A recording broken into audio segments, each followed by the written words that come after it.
Baik, Assalamualaikum warahmatullahi wabarakatuh. Waalaikumsalam.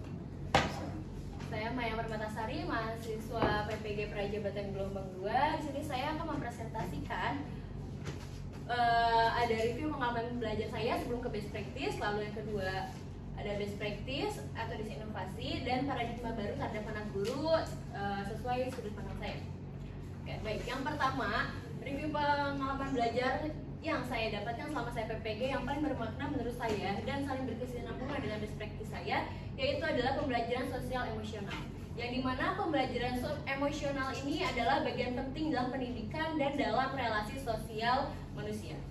Kasel ORG menjelaskan bahwa pembelajaran sosial emosional adalah proses untuk membantu mengembangkan kemampuan dasar untuk hidup dengan baik.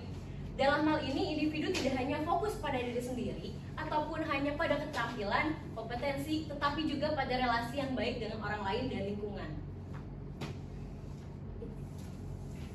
Nah, dalam sosial emosional terdapat 5 komponen. Yang pertama itu ada self-awareness atau kesadaran diri, yang dimana bentuk kesadaran diri yang dapat kita ketahui berupa percaya terhadap diri sendiri, percaya diri, menghargai diri sendiri maupun kontrol penuh terhadap diri sendiri. Lalu ada self-management atau manajemen diri, yang dimana ketika seseorang peserta didik memiliki manajemen diri yang baik, maka mereka akan termotivasi melakukan hal positif yang berguna dalam mencapai tujuan di masa depannya. Lalu ada responsible decision making atau pengambilan keputusan yang bertanggung jawab, membuat pilihan yang tepat dan konstruktif. Membuat keputusan yang bertanggung jawab akan membuat peserta didik mudah menerima dan menghadapi tantangan dengan lingkungannya.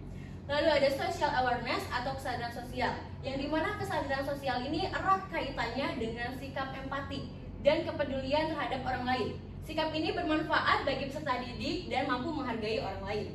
Lalu yang terakhir ada relationship skill, keterampilan sosial, yang dimana menjalin relasi merupakan bentuk memelihara hubungan dengan pertemanan yang sehat antar individu dan kelompok. Lalu saya membuat desain inovasi pembelajaran atau best practice dengan judul pemanfaatan media comic strip dalam pembelajaran menulis cerita fantasi peserta didik kelas 7 SMPN 28 Jakarta. Nah, menurut saya best practice saya sangat berkaitan dengan PSE, pembelajaran sosial emosional, yaitu kesadaran diri atau self awareness, karena membuat peserta didik percaya diri akan hasil karya tulisnya. Lalu peserta didik pun jadi percaya diri bahwa peserta didik mampu mengembangkan imajinasinya dan mengembangkan karya tulisnya melalui media comic strip yang nantinya dipresentasikan. Nah, di sini media pembelajaran comic strip berpusat pada peserta didik yang mengembangkan keterampilan menulis dan kreativitas peserta didik. Lalu pengimplementasian media sesuai kebutuhan, yang dimana menciptakan pembelajaran yang menyenangkan dan membuat peserta didik percaya diri akan keterampilan menulis dan antusiasnya dalam pembelajaran berlangsung, terutama menulis teks cerita fantastis. Nah, lalu sebelum mereka membuat media comic strip ini, mereka membuat konsepnya dulu, dirancang dulu dalam bentuk narasi. Dari mulai alurnya, tokohnya, lalu latarnya seperti apa, lalu konsepnya dengan temanya yang akan mereka tuangkan dalam comic strip itu seperti apa. Nah, setelah peserta didik membuat konsep sesuai mereka rencanakan dan membuat alurnya dalam bentuk naratif, kemudian peserta didik mengembangkan cerita fantasinya itu dalam bentuk comic strip yang hanya beberapa panel saja sesuai cerita fantasi yang mereka buat. Peserta didik sudah disediakan kelas HVS sebagai lembar kerja peserta didik. Lalu setelah comic strip yang mereka buat selesai, selanjutnya akan dipresentasikan dan ditunjukkan pada teman sekelasnya agar bisa saling bertukar pendapat atau saling mengapresiasi. Presentasi peserta didik dilakukan secara acak menggunakan spinning wall yang telah guru masukkan nama-nama peserta didik. Nah, di sini ada spin wall-nya yang saya masukkan nama peserta didiknya. Lalu di sini ada saat peserta didiknya mempresentasikan hasil karya cerita media komik strip mereka. Lalu hasil pengamatan yang sudah saya lakukan dalam best practice ini menunjukkan peserta didik sangat antusias dalam menulis cerita fantasi berdasarkan imajinasi mereka yang telah disusun sebelumnya, yang tidak keluar juga dari konteks unsur-unsur intrinsik dalam cerita fantasi. Peserta didik terlihat sangat semangat dan senang saat membuat cerita fantasi dalam berbentuk komik strip, dan mereka menuangkan ide-ide imajinasinya dalam karya tulis mereka dan mempresentasikannya di depan kelas bahwa mereka bisa membuat karya tulis cerita fantasi dan dikembangkannya dalam bentuk comic strip. Nah, ini ada foto kegiatannya. Ini saat saya didik membuat comic stripnya, lalu menuangkan dengan gambar-gambar yang ingin mereka buat. Lalu di sini ada yang sedang mempresentasikannya. Ini beberapa foto kegiatannya. Nah, lalu yang terakhir di sini saya menurut sudut pandang saya mengenai paradigma baru terhadap makna guru saat saya sebelum mengikuti PPG dan sudah mengikuti PPG. Yang pertama, saya dulu hanya memandang guru itu sebagai pemimpin dalam kelas yang hanya mengajarkan pengetahuan saja pada peserta didiknya dalam kelas. Selain itu, pembelajaran pun hanya berpusat pada guru, yang dimana guru sebelumnya hanya menggunakan metode ceramah. Lalu setelah saya mengikuti PPG ini, saya menjadi lebih tahu bahwa guru itu tidak hanya memimpin di kelas dengan pengetahuan saja, tetapi menjadi fasilitator, pendamping, dan inspirator bagi peserta didiknya. Dan juga guru mengajarkan pengembangan karakter berdasarkan nilai Pancasila yang sekarang diterapkan dalam P5 seperti kreatif, gotong royong, mandiri, dan bertanggung jawab seperti itu. Sudah. Coba judulnya dulu.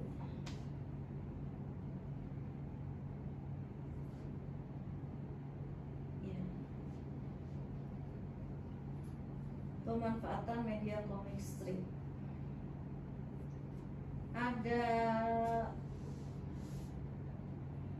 aturan praktisnya enggak ketika kamu menggunakan comic strip ini untuk pembelajaran menulis cerita fantasi di kelas? Untuk aturannya tidak, ini sih Bu, untuk ceritanya masih lingkupan dengan pendidikan atau lingkupan tentang persahabatan, Ada tertulis ya? Ya Bu? Tertulis nggak? Oh, di sini tidak tertulis. Terus aturannya apa lagi?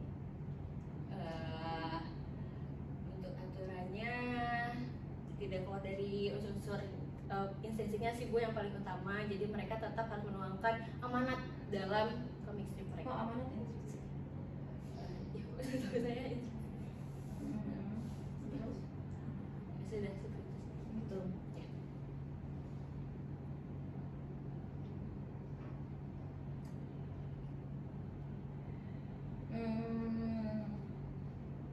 Berapa komiknya, misalnya berapa gambarnya, kayak gitu kamu bebaskan itu. Iya, saya bebaskan.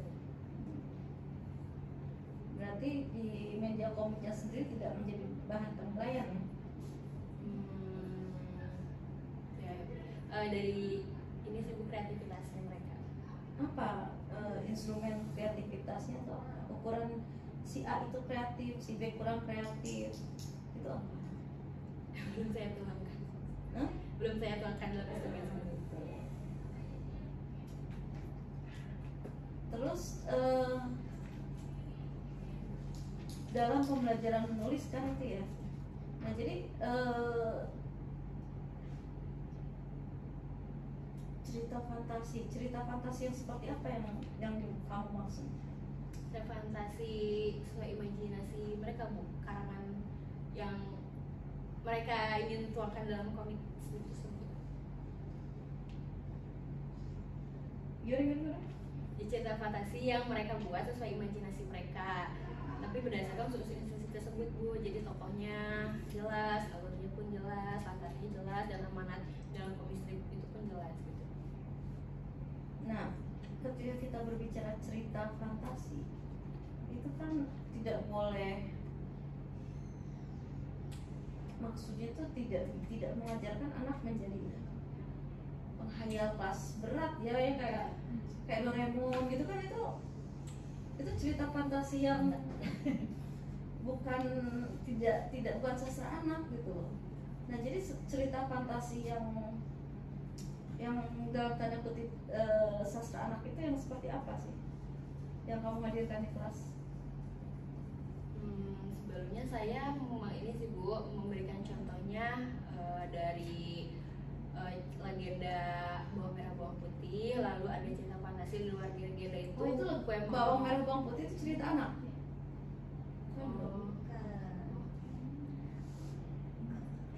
Paling kue mau sih Bu. Kenapa coba legenda bawang merah bawang putih bukan cerita anak? Karena ada unsur ini ya, protagonis antagonisnya ya Bu ya. Bukan. Kenapa coba? Kurang tahu Bu. Karena mungkin di dalam bawang merah bawang putih ada unsur kejahatan. Ya, itu. Ya, mengajarkan tidak akur dengan semua. Tuh, mengajarkan ibunya itu mengajarkan apa di situ kan? Tuh. Itu kan ceritanya. Nah, saya khawatir cerita fantasi yang kamu maksudkan, kamu sendiri bilang tadi bawang merah bawang putih bukan cerita anak, dan itu tidak bisa kita masukkan pada cerita fantasi yang ada di sini. Kayak satu lagi sama pensil ajaib. Sama pensil ajaib. Pensil ajaib bulan. Ya, yang pensil ajaib, yang dimana seorang anak itu berusaha menabung untuk membeli pensil ajaib itu dari hasil uang yang dikasih orang tuanya. Terus pensil ajaibnya bisa apa? Bisa membantu dia dalam apa waktu itu? Nah, itu dia, itu nggak boleh. Oh, gitu. Nggak bisa. kelas berat. Nggak bisa. Jadi ketika ada pensil itu dia bisa nulis, bisa bikin gambar mobil terus mobilnya jadi gitu. Nggak bisa. Jadi membuat anak bisa menjadi lazy atau malas ya, Iya. tidak mau berpikir logis, Tidak melihat realita gitu. Berfantasinya itu berfantasi yang seperti apa yang tetap ada di dunia gitu, bukan dunia hayal yang nggak tanpa bisa direalisasikan. jadi dunia hayalnya tak terbatas. Itu dunia hayalnya itu misalnya cerita fantasi yang apa ya, makanya ini pengertian cerita fantasi yang kamu buat itu apa? Mungkin akan saya perbaiki. Bukan diperbaiki, tapi ya itu tadi, kamu harus punya dasar atau teori yang jelas tentang cerita fantasi. Makanya saya tanya, pengertian cerita fantasi itu apa? Ternyata cerita fantasi itu tulisan karangan yang memuat imajinasi yang di dalamnya ada alur, tokoh, kata. Ya betul. Tapi kamu kan mengajarkannya juga di SMP, gitu. Yang tetap harus mengikuti norma-norma dan melihat teori sastra anak. Gitu. Nah, SMP ini masih anak apa enggak? Gitu. Ya, masih. Kan itu peralihan kan? Ya. Gitu. Dan kita tidak boleh mengajarkan mereka berfantasi yang seperti tadi, pulpen beli terus bisa apa Itu beli semua orang tuanya nggak ada. Ya, baik. ya. Nah, Bu Risma. Baik, terima kasih. Saya justru dari pemanfaatannya dengan hubungannya dengan media komik kemudian dengan fantasi itu apa gitu kaitannya? Cara memanfaatkannya bagaimana tuh ya? Sebelumnya diberikan contoh dulu sih Bu. Berikan contoh bahwa komik strip itu contohnya seperti ini, dari contoh yang cerita fantasi kue mau itu, lalu mereka tapi sebelum membuat bentuk komik ini dibuat teks narasi dulu, mereka mau membuat apa, baru mereka terapkannya ke bentuk komik. Mau itu apa sih fantasinya? Komik ya? Iya, komik. Komik anak. Iya. Biasanya kan kalau komik ya cenderung dengan tanda kutip ya kalau buat anak. Terus ada batasannya nggak ketika kamu meminta anak untuk membuat cerita fantasi seperti yang boleh? Ada nggak batasannya? Tidak boleh tentang percintaan, tidak boleh Bu. Jadi lebih ke tentang teman, persahabatan, keluarga gitu. Teman, keluarga itu juga kan bisa apa banyak juga ya Bu Reni ya. Teman bisa juga maaf tanda kutip anak yang seusia segitu kompleks daerah tertentu bisa terjadi seperti itu dan seperti ini gitu. Jadi batasannya memang harus tajam ya Bu Reni ya. Jadi anak nggak melebar kemana-mana ketika Bu Maya memberikan instruksi pada anak. Akhirnya nanti mereka justru melebar gitu. Berhasilnya berapa persen nak? Gitu. Itu presentasinya belum saya masukkan ke sini. Oh belum. Iya, betul. Tertarik apa sih anak-anak? mereka jadi senang mewarnai, senang menggambar, Bu. Ya, jadi SPK dong. Iya. Kalau mau ada dan gambar maaf menulisan Iya, menulis. Menulisnya Ya. malah enggak. Iya, karena kan yang diminta di sini pembelajaran menulis. Iya, Artinya, menulis. nih kamu ibu kasih komik contoh gitu ya Bu Reni. Dengan komik ini kalian bisa buka untuk belajar menulis. Iya. Gitu. Di Iya kan? dalam itunya sih Bu, di bubble text-nya mereka membuat bubble text, lalu membuat gambarnya, baru mereka tuangkan tulisannya di bubble text-nya itu. Mereka senang di situ sih Bu. Saat presentasi juga, oh itu Zina Radin membuat ini, oh kamu membuat ini. Mereka senang di situ sih Bu. Terus ya. Kurang senangnya emang semuanya paham. Nah, si A senang loh, si B senang. Jadi tidak membuat jenuh sih Bu, pembelajarannya kan dia tidak hanya terpatok pada buku paket terus gitu. Jadi masalahnya bukan pada menulisnya, Bu, karena gambarnya gitu. SBK saya bilang tadi SBK-nya. Gitu. Tapi menulis cerita fantasinya sendiri nggak tahu hasilnya kayak apa. Yang dinilai itu kan tetap menulisnya gitu. Oke. Baik Bu. Harus Oke, baik Bu, terima kasih banyak atas saran dan masukannya. Sekian dari saya, mohon maaf banyak salah kata. Wassalamualaikum warahmatullahi wabarakatuh.